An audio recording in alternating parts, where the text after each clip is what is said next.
This week on In the Land of Giants, Butch Bradley got to interview Piff. I couldn't move like a dragon, so I thought I'd move like this. Piff was really cool. You know, the big AGT guy, hilarious genius, has his own show in Vegas. Piff, you want to know more about him? Check out this episode on the Land of Giants with Piff.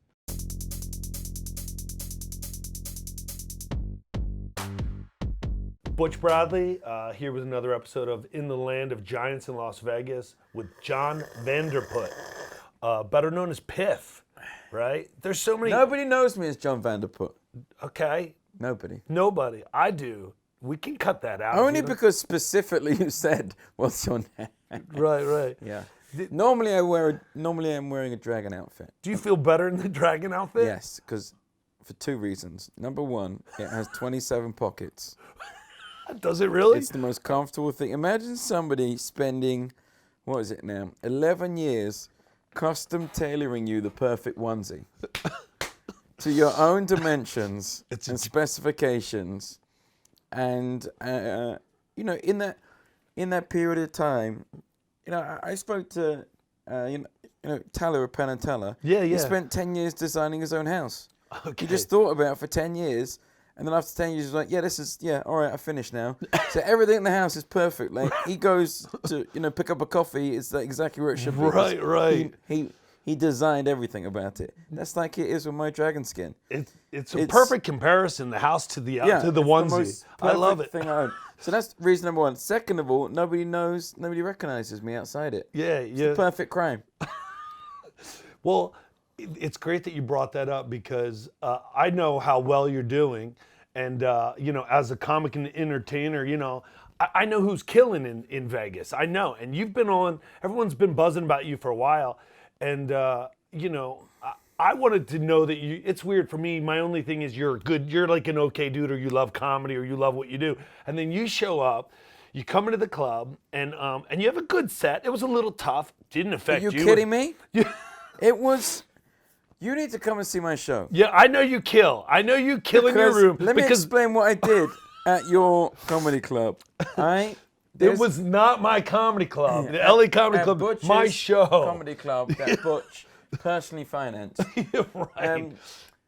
So now we do. Oh my God! You're being attacked by a tiny dog. Oh God! Look at that. Yeah, we were friends 2 minutes ago. Not anymore, buddy. It's over.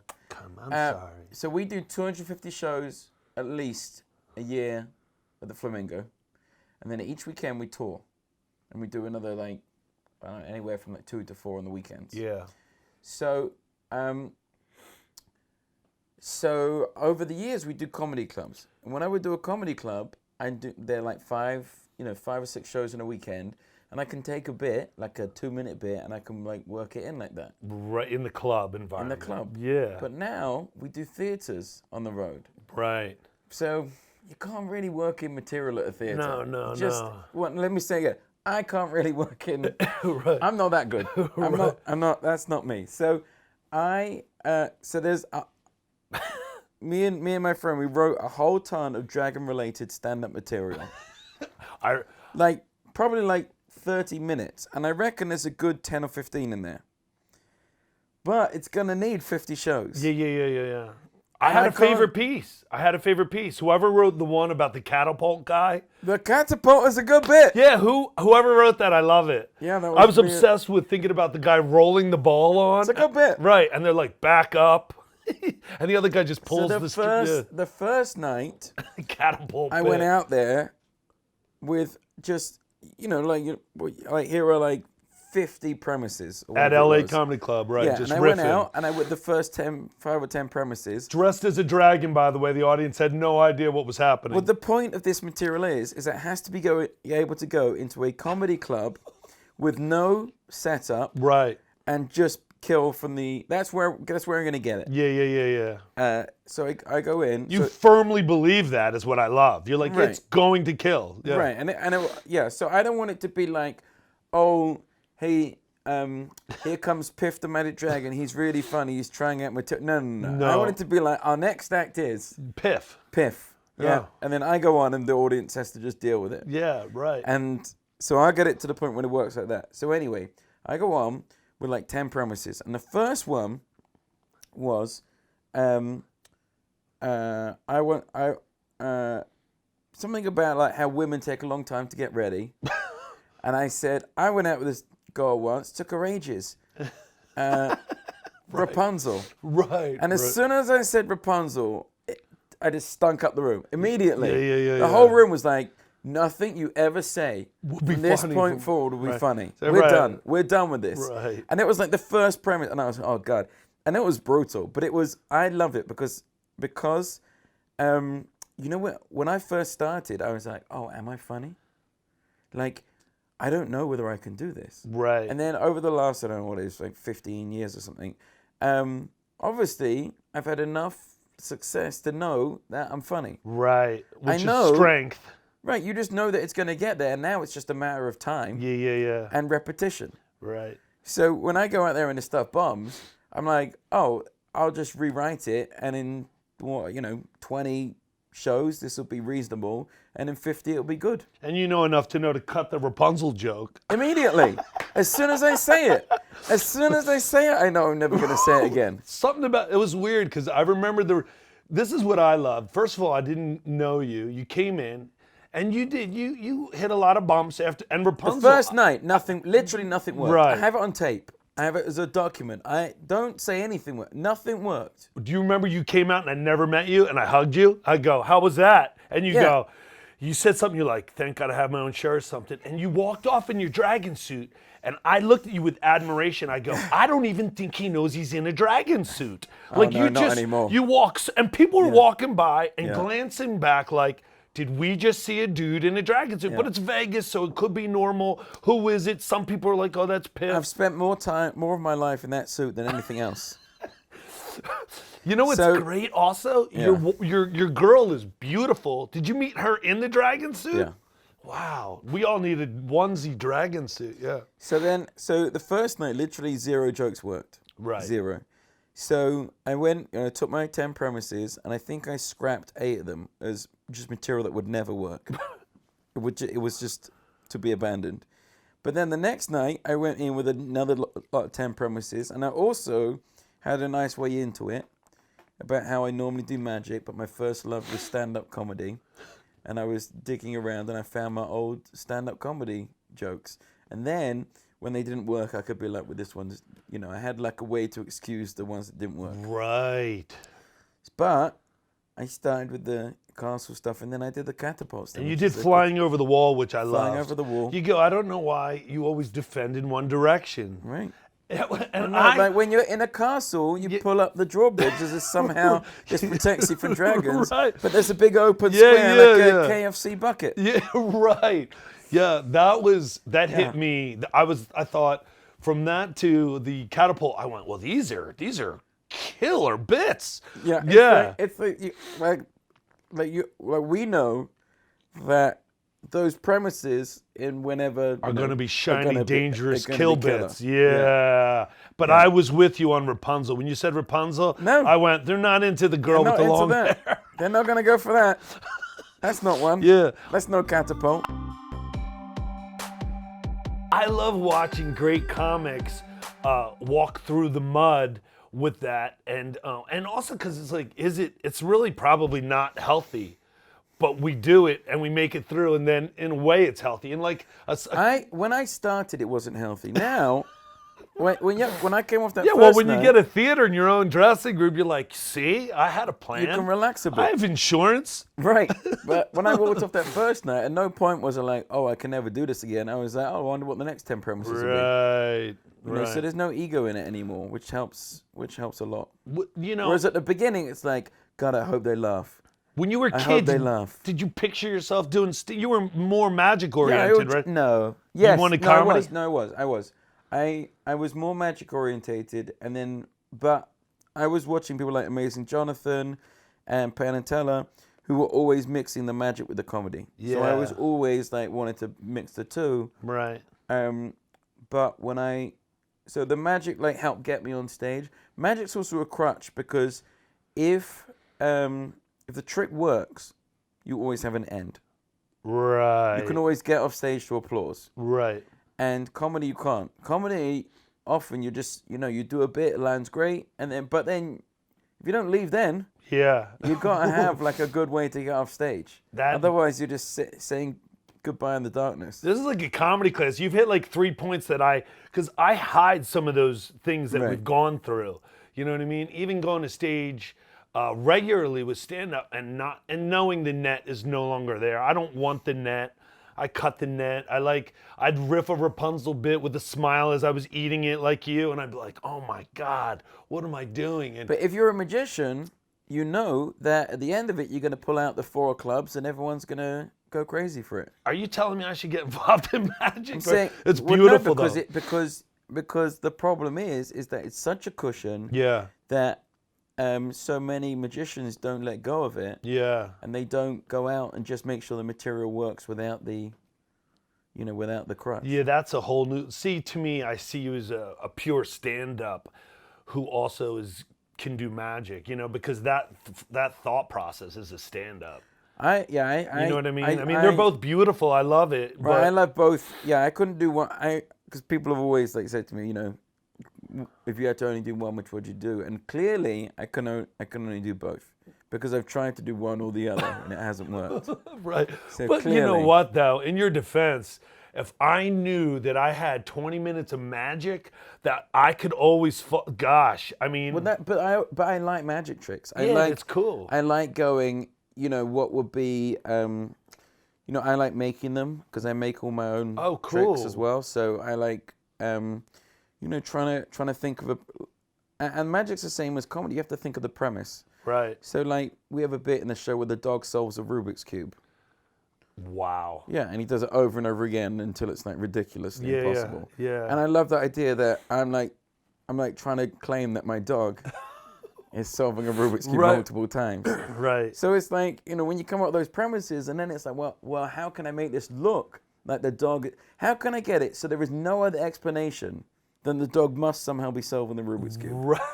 Right. And that's wonderful. And that's kind of hilarious. So you grew up in London, and Yeah. did you have a magician? I mean, London is such a beautiful city. I mean, I would think just wandering around, you were inspired by in every way creatively. Was magic, did you know someone? Were you a little kid watching magic? I learned card tricks when I was younger. Okay. Which I don't do as much of anymore. But Yeah. that was because card magic is a bit like stand-up in that with stand-up, you can just walk on anywhere and do your act. Right. With card magic, as long as you have a deck of cards, you can do your act, and you can get them from Anywhere. Anywhere, yeah. So I did that when I was growing up, and then I would, I wanted to be. I never wanted a job. And I loved not doing anything. That was my favorite thing, just to be lazy. Yeah, yeah. And So you're admittedly lazy. yeah, I was. But the stupid thing is that when I found something I wanted to do, which was be a magic dragon, then Yeah. now I work crazy hours. I mean, 18, 20 hours a day regularly. Right. So that sort of backfired that bit. But What do you do? I'm going to retire early. Yeah, That's the plan. Well, you're achieving your goal, but I don't believe you'll ever retire. I don't believe that. I think you love it too much, and I You think see a 65-year-old guy in a dragon outfit? Dude, it could be funny. I can't wait. It could be, but that's I can't wait to say we're going to see. Right. You're 71 and you Right. come crawling out. Yeah. There's a hole in the dragon. well, I'm carried out and I'm put on a chair. Right, That's what right. happens, And your isn't little it? buddy, sadly enough, stuffed. Yeah, just in a case. Yeah, just like in a Yeah. glass case with the Rubik's Cube. Right. Right. Yeah. That would be an amazing show. You'd be sold out still. But what do you do to, do you have something that you do, or do you go home and just sleep? What do you do that's not No, in this I world? just do this. Yeah, but is right, it. you're not even going to tell me. You're afraid people no, will I'm show not. up. No, I would tell you, but there's nothing else I do. Yeah, it's like me. I just, Yeah. it's It's like- everywhere. It's the moment we do, like I say, we do I don't know, 350 shows a year or something. So that plus traveling, plus running, it's difficult running a Vegas show, as but there's a lot of work that goes into it. It's difficult running a tour. This level's a little different, and also me just just shot coming a- out in my outfit. Yeah, We just shot a special. you did. Congratulations. Yeah, we just shot a special, so we like, yeah, so, you know, and then we're gonna start doing a TV show here. Oh, that's incredible. Yeah, So you'll be like live from the Piff like show, our own TV show. Yeah. Well, you know what TV's like. It's terrible. It's always like, apparently I'm working on some show for, you know, some production company, and apparently they sold it yesterday. No, I'm not shaking your hand over that. I've been told that we've sold shows countless times. Right? I tell everybody that, right? Yeah. Right. I'm We were like- just talking about that, George. Yeah, I'm exactly. like, tell me, you know, I'll Let me believe see it when I turn it's it on. aired. Right. When it's aired and it's finished airing. Right. When Then someone I looks believe it. over and they're like, great show, and you're like, oh, it aired. Right. Yeah. Yeah, I like to enjoy it when it's too late. Yeah. Because it is too late by then. Right. So, you know, I sold a show with Penn last year. So we sold it. All the agents ring up. And "Oh, that sounds like a grand congratulations." slam. Yeah. Then we have to get a writer. So we get the writer attached. It takes like 3 months or something, and approved by the network. Yeah. They ring me up the next day after the writer's attached. Congratulations, you just sold a show. I was like, you told me 3 months ago I sold a show.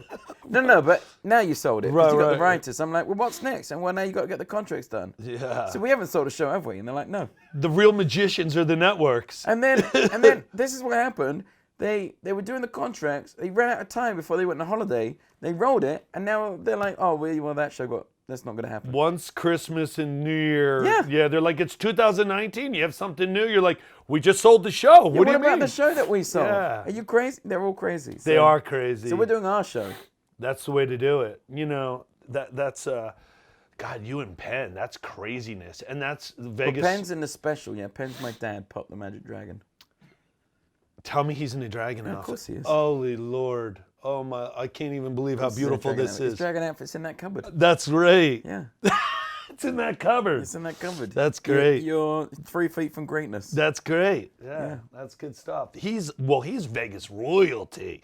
You know, everybody. He's worldwide royalty. Yeah, they don't. It's weird. They don't age. Like I feel like he's looked the same since I was a little kid. Well, no, he lost 100 pounds, didn't he? Yeah, he did. Yeah. Now he's thin pen. Yeah. Yeah, he's been thin pen for what, like 3 years or something? Do you ever do guest spots on each other's shows? Yeah. Oh, that's very cool. Yeah. Him and Teller have been the biggest mentors, friends, helpers, everything to me, you know.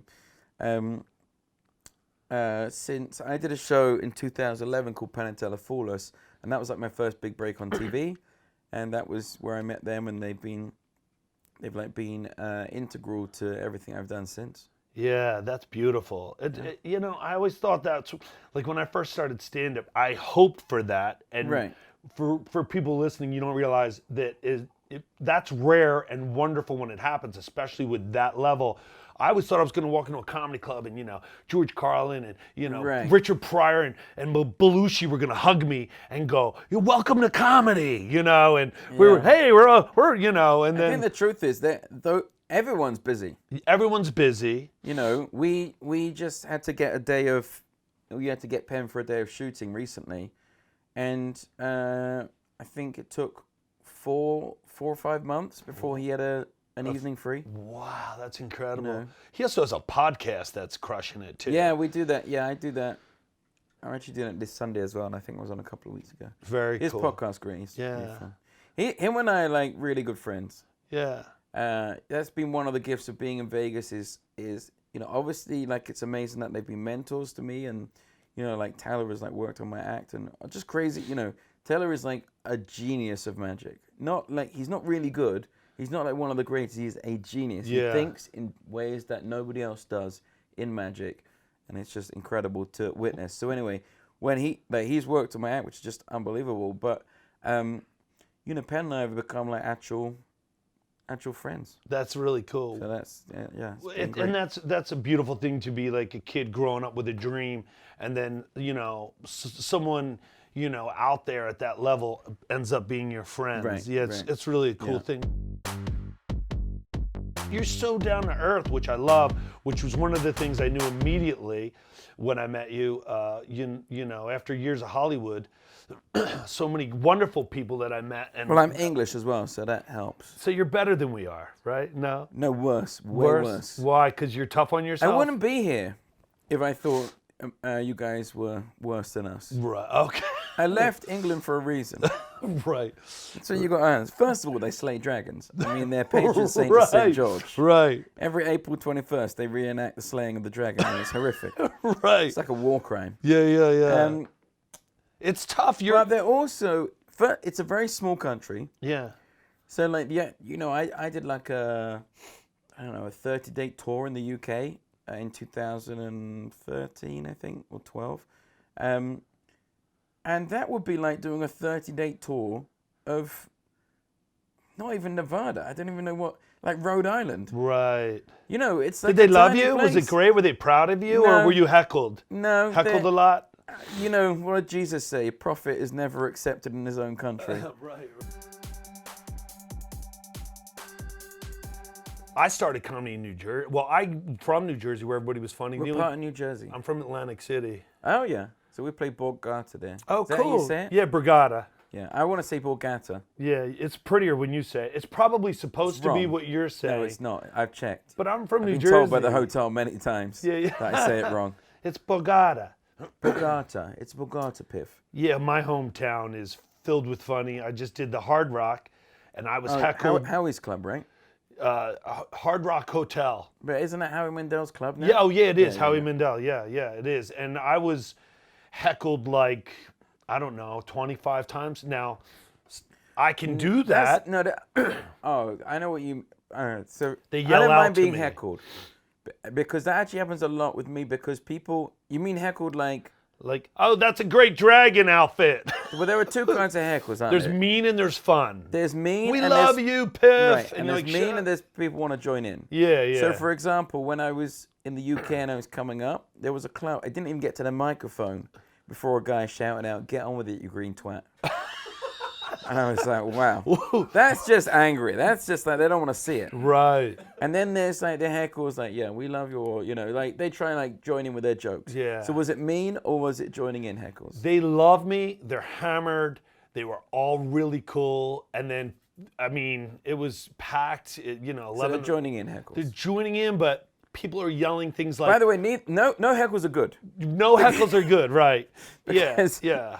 We only have an allotted time to get through the shit that we thought of. Right, so now I have to address this because I have to maintain control Yeah. of the room, and I'd rather have us not be friends and you yell something mean that I can attack, destroy, look like a hero and get on with the show. Because there's no way of crushing a well-meaning heckle. No, my buddy's like, I I love you, miss Piff." you, buddy. Yeah. Fuck you.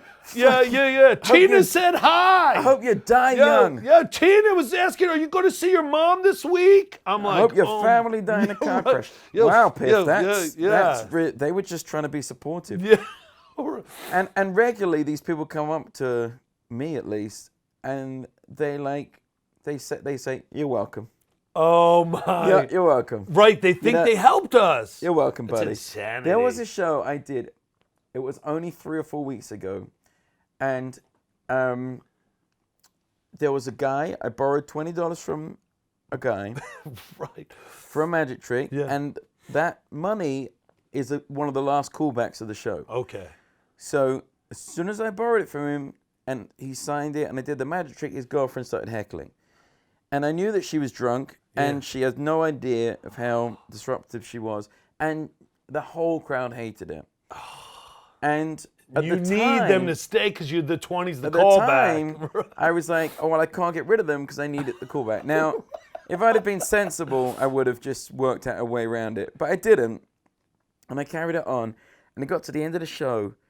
And honestly, they trashed the show so badly, I offered everyone in the room free tickets for any show of their choice. Oh my. I say, I want you to come and see the show as it should be, as opposed to me just like shouting at a woman until she cries. What? Did she cry? No, she Damn. didn't. You should have just started, jumped into your They stand don't- up. They don't. When people are in that state, and then after the show, she came up to me and was like, you're welcome. Isn't it incredible? They hang out and you're embarrassed for them. Yeah, and You're like, and- please go away. I know you're hammered, no Yeah. big deal, but I don't want to be buddies. But like we know that we can make them cry. But it's Right. like, what's the point? Right. They're not going to realize. They're not going to be apologetic or have some sort of like come to Jesus moment. And it's Las Vegas, so you have alcohol, marijuana all day in the sun, A lot of them, their first it's my show. fault because I like, first of all, I engaged them. Secondly, I had to continue to engage. Like I should have got rid of them immediately. So it's not like they were like I was like blameless on this. Right. So- Well, yeah, I mean, the few times that I've really, really snapped, I kept those lessons because I felt so bad. I was wrong. Yeah. I'm like, shut up. And I'm like, oh, they didn't mean that. Right. Right. You have to learn that lesson and tuck it. You have to learn that basically everything's your fault. There was when I first Everything is your started fault. this woman, I was brand new and I was hosting, and this woman threw an ashtray, a glass ashtray, at the waitress. I'm on stage doing okay, difficult room.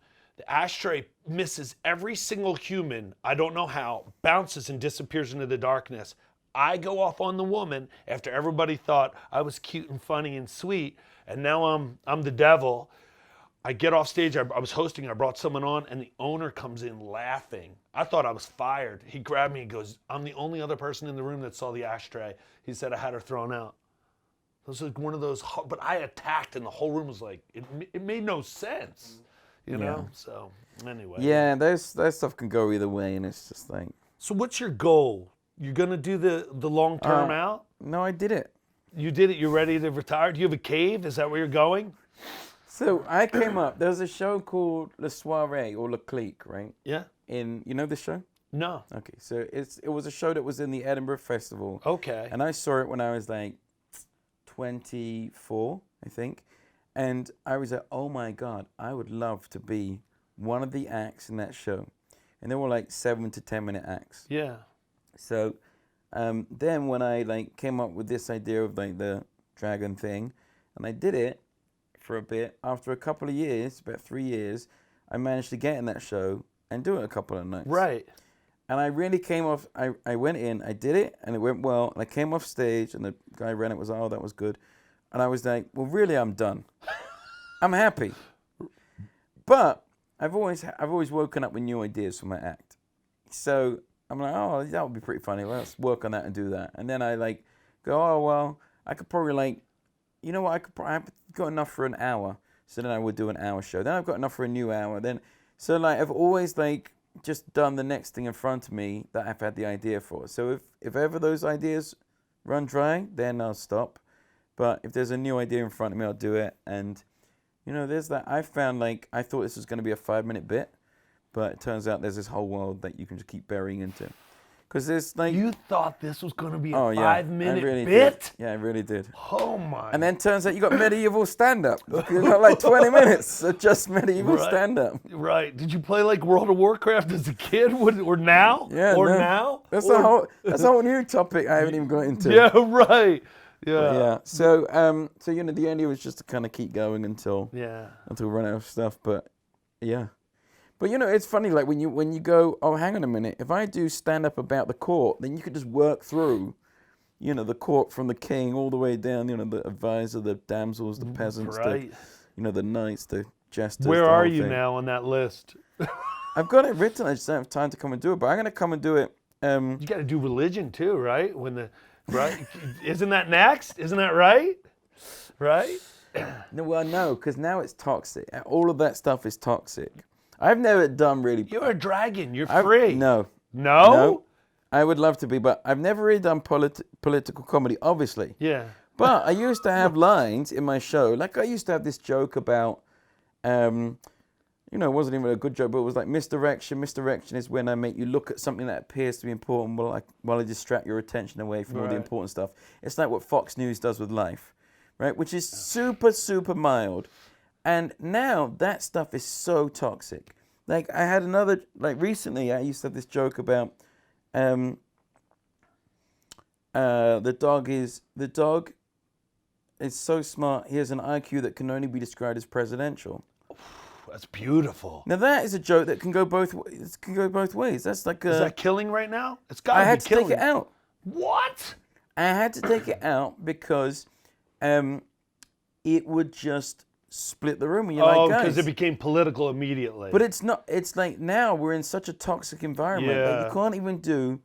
I just saw Terry Fator the other day, and he's got this Trump bit, and he like it's good because it's like down the middle of it. He's safe on. He gave everybody room to Right. enjoy whatever Which is side like they the way choose. that, you know, I think comedy should be. It should be like you give everyone the room, and then Right. we all come together. Yeah, and our laugh job is at. to make them laugh and think, and you can make your own little decisions. Right. It's like I'm not going to preach, Yeah, but I don't wanna be a it is nice that we all laugh at the same things. That's Right. like a good message. Right. That when you're all together, you're laughing at the same things. Right. Therefore, maybe we're all the same underneath. Yeah. Maybe that's like a good thing. You know, that's a testament to what you're doing right now, because you are really comedy. You're really offering it right away. They come in, you're in a dragon suit. Yeah. You know, you're But like, it is look, life is crazy. Right. I decided to dress like a dragon Right. and talk to you. But it is like the other day I had somebody on stage, and I do a trick with Apple Watch at the moment. So I showed it to the camera. I said, "Oh, this is the Nike edition," because it was the Nike edition. Yeah. Somebody on this goes, "Boo!" I was like, "You know what? Because they thought it was connected to football or something. Yeah." Or I was like, "You know what? Leave that outside." Yeah. Like, I'm not even going to do shit about that now because it's just going to turn the room. Just leave it outside. Yeah, And that's yeah, what yeah. I've got now with this stuff. It's like, it's just so depressing. Yeah, racism on both sides. It's just like racism and all these like weird little issues that come up. When I grew up in the middle of London, Okay. so, you know, You grew up with everybody, like a Everybody. mixed neighborhood. Everybody. Yeah. so I grew up and when I got to like, I don't know what it was, like 6 or 7. And then, you know, you become aware, maybe later than that, 8 or 10, you become aware that, you know, I had this friend called Earl, like my friend Earl is somehow different to me, Right. you know? Yeah, you don't even. And you're know. like, what? Yeah. What? What do you mean? This is just It's Earl. Earl, right? But you know, I was in London and I was in a bubble. Yeah. And I was like, you know, but it's fine because racism's over now. Yeah. And you're like- Racism's over, right? You know, and then I moved to the north of England and discovered that was not true. Right. And discovered that I was just surrounded by a bubble and also not experiencing it because, you know, then when we would get older and we would go around London, my friends would be like pulled aside by the police and searched. Wow. And they would just let As you let crossed me be. into different areas, you were being exposed to No, these. but it was just like, oh, you know, like we're going to search this guy, you're fine. And it Yeah. was like, oh, Yeah. terrible. Yeah. You Yeah. know. Right. And then you come over here and it's like, you know, America it's just generally bigger anyway, so it's much more. But we still have those moments. Like, I'm from an area where I grew up with everybody, and then I'll cross into certain areas. And I'm like, is that really happening? It's like going backwards in time. It's just getting worse and worse. Yeah, and yeah, worse. yeah. I try to touch those elements on stage because I sort of have to, but I want them to be, you know, funny. I mean, the closest I've gotten is. But the thing is, to me, it's that I do jokes about, like, you know, I used to do a joke where I broke the dog's paw. You know, Right. I'd take his paw and he would get something wrong and I'd take it and I'd break it and it would sound like his leg was broken. That's only funny if you know that dog is perfectly looked after. Of course. And I'm not actually doing it. Right. With all this stuff now, it's so depressing that the Yeah. state everything's in. I don't even want to make jokes about that. Yeah. There's nothing funny about it. I have material tucked in case it rotates and the Right. room finds each. It's Right. strange. They'll find Yeah. each other. But I talk about how they shouldn't have gotten rid of the Confederate flag because that was the best way to know who the crazy white people were in the U.S. Right. And you know, we're right here. We're Yeah. right here. Keep moving. Yeah. You know, and that bit, and I'm like, look, I have a statue to prove it. You should keep moving. And I even have my mom driving, 2 little boys, single Yeah. mom, and going, you know, people are a little different here, boys. It's not like at home. You know, not everyone's the same. That flag's, you know, the whole dialogue, gently spoon-fed to bring the audience back around. Does it fly? Sometimes it kills. Usually it's just a period of time where words are falling from my mouth. Oh, Yeah, my right. God. Yeah, Yeah. there was a comic that I was working the Chicago Improv, and the owner was talking to me about another comic who came in and was like, "Oh, I'm going to lose half of you now," and then did his bit and lost half the room, and it's like, and he just did that, you know, 5 or 6 nights. This is like a big Ego. headliner. It's ego-based. So wait, It's ego. people are paid for a babysitter. Yeah. And so that's where, you know, I'm a dragon with a dog that does magic tricks. Beautiful. People are not coming It's to beautiful. hear me drop truth bombs. It's beautiful. They're not. It's beautiful. And now it's so toxic that I can't even drop those truth bombs. You just better Certainly. hope there's not a period of time where the world is like, dragons aren't fun. Leave them alone. What? Who's right? People are triggered by dragons. Yeah, they're just triggered. They're like, are there? Yeah, who knows? No, maybe. Well, look, man, I just want to say thank you so much. I'm Thank you. so happy for you and your career. I'm happy because I'm one of those comedy romantics that you're crushing it in Vegas, and you're actually you're a good dragon. I'm a one nice of the good dragon. dragons. One of the good ones. Yeah, man. What a Yeah. pleasure, though. Well, thanks for coming. I appreciate it. Piff, the Magic Dragon here in Las Vegas. You want to give a shout out to your social media? You don't even care. Okay. Piff's at the Flamingo nightly, right? Yeah. He's Google it. He's Just never. Google it. Yeah, If you can't Google it, I can't help you. Yeah, that's right. Piff, the Magic Dragon. Imagine somebody watching this and being like, what's his social media handle? If he doesn't tell me personally, I will not engage any further with his act. They're right. If that's what it takes to convince somebody Don't to come to the my show, I don't want you. Right, yeah. We don't want you. That's Yeah. great. Thank you, guys. This has been another episode of The Land of Giants with Butch Bradley. Butch Bradley with The Land of Giants. Listen, this is an emergency alert for social media. Me. Look, I don't like the way the world works either right now, but these are some of the requirements. In order for me to put amazing people for you to watch on YouTube, on Facebook, on Instagram, I need you to do your social media stuff. Add me, Butch Bradley Comedy on Instagram, on Facebook. Add us, The Land of Giants TV, on Instagram, on Facebook. I also have a show in Vegas at the LA Comedy Club weekly, 10 p.m., Friday to Tuesdays, at the Stratosphere Hotel and Casino. Add me, social media, emergency. If you don't, all of the fun and joy goes away in your life, and then you have to read books again.